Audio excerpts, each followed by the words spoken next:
Hello, today we're going to talk about management history and practice. We're going to review the management timeline, management theories and practices, shifting paradigms, as well as the practice of management.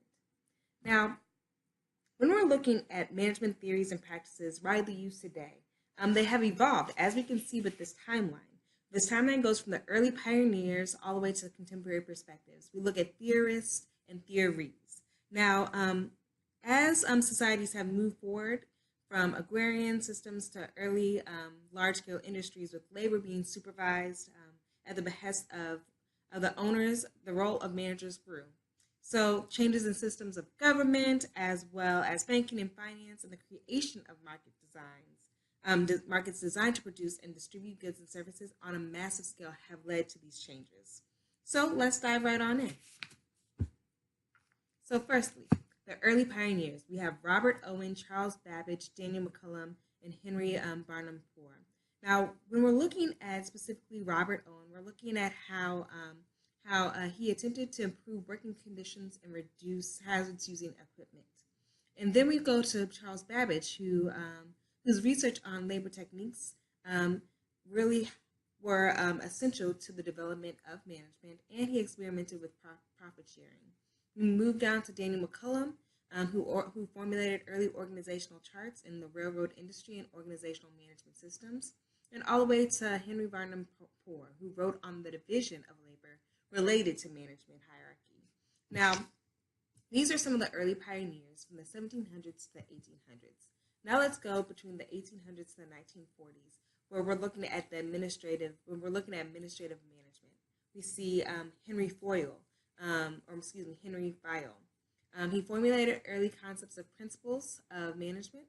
You saw it in your book that these management principles articulated how organizations could operate more effectively. He proposed the idea that a general manager could be more effective managing processes than specialists with highly technical backgrounds. So some of these principles included the division of labor, unity of command, centralization, equity, as well. And then we look at Chester Barnard. He was a major contributor to the field of administrative management. He wrote the functions of the executive and postulated the acceptance theory of authority. Now, acceptance of authority was seen as being connected to the ability and willingness of the employee to comply. Now we're at the human relations management. Now, when we're looking at Mary Parker Follett, she developed concepts of teamwork in the workplace and applied industrial psychology to organizations. Now, some of the core assumptions were that work is a social environment in which people derive satisfaction from accomplishing tasks and respond to peer pressure and seek fulfillment through meaningful work. Now, also we have Abraham Maslow, who formulated the idea that a hierarchy of needs shaped how people interacted in society and in work settings. Now, a manager's function could included helping provide a safe and secure work environment under his thinking as well. Now, Douglas McGregor, he wrote The Human Side of Enterprise and postulated the idea of theory X and Y managers. Now, X managers assume people need to be coerced and controlled, and Y managers assume people thrive by having choices in their work.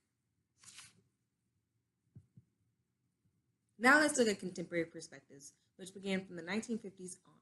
We have quantitative management. These concepts and principles of scientific management, along with an extensive system of monitoring and measuring output and productivity, are widely used in manufacturing and service industries. Now we're looking at systems theory as well. It employs the idea of the interrelated systems and subsystems may be organized to produce more cost-productive and efficient products and services. We can also go on to contingency theory, where assumes no one best system or process exists. Now, there are other theories and approaches like Six Sigma and disruptive innovation that can be in place. Now we're going to go on to looking at management theories and practices and the arts. So we have scientific and quantitative theories and models. So inventory management of museum collections, scenery, props, and costumes. We also have ticketing systems and donor tracking and use of more efficient tools and energy management systems. Now, when we're looking at different models, specifically donor tracking, it's essential to have this management system in place because it impacts the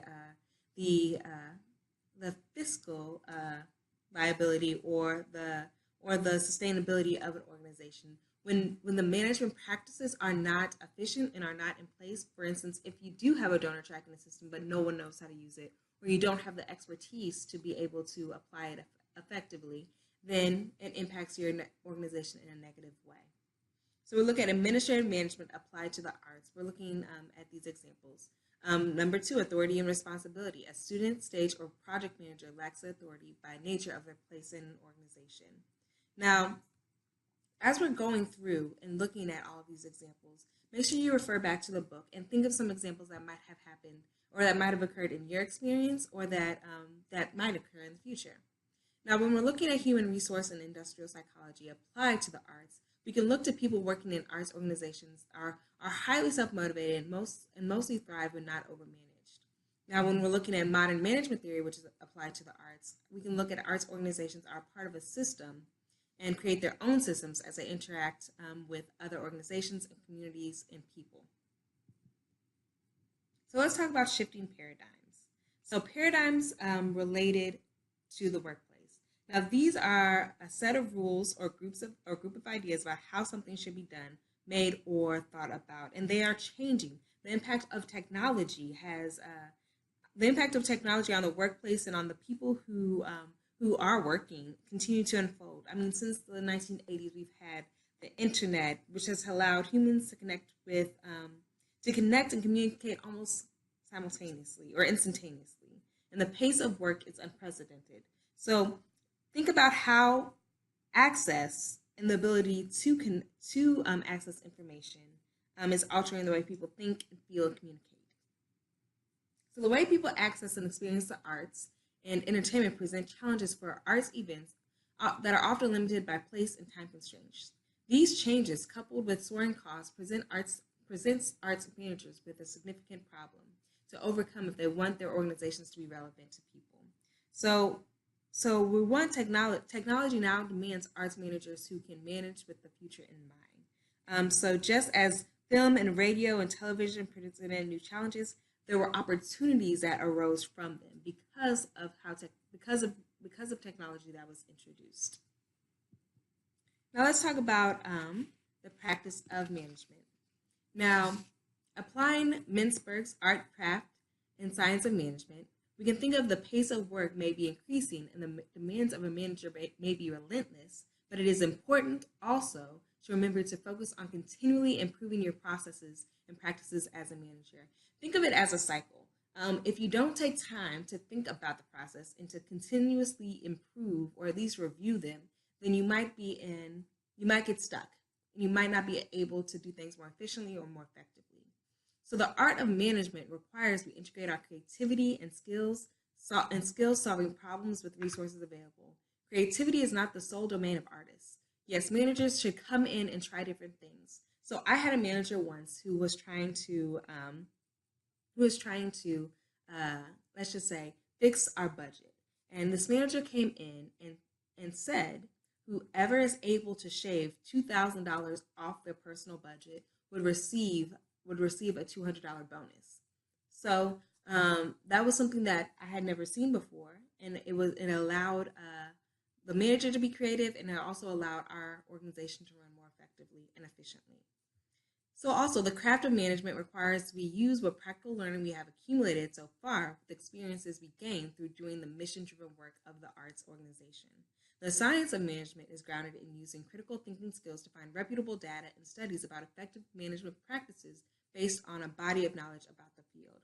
So when we're looking at reputable data and studies, I think at times managers or arts organizations can get into a rut and think that they don't have time to improve. But once again, it's consistently looking back and providing opportunities for feedback and for evaluation to make sure that the organization is running as effectively and efficiently as possible.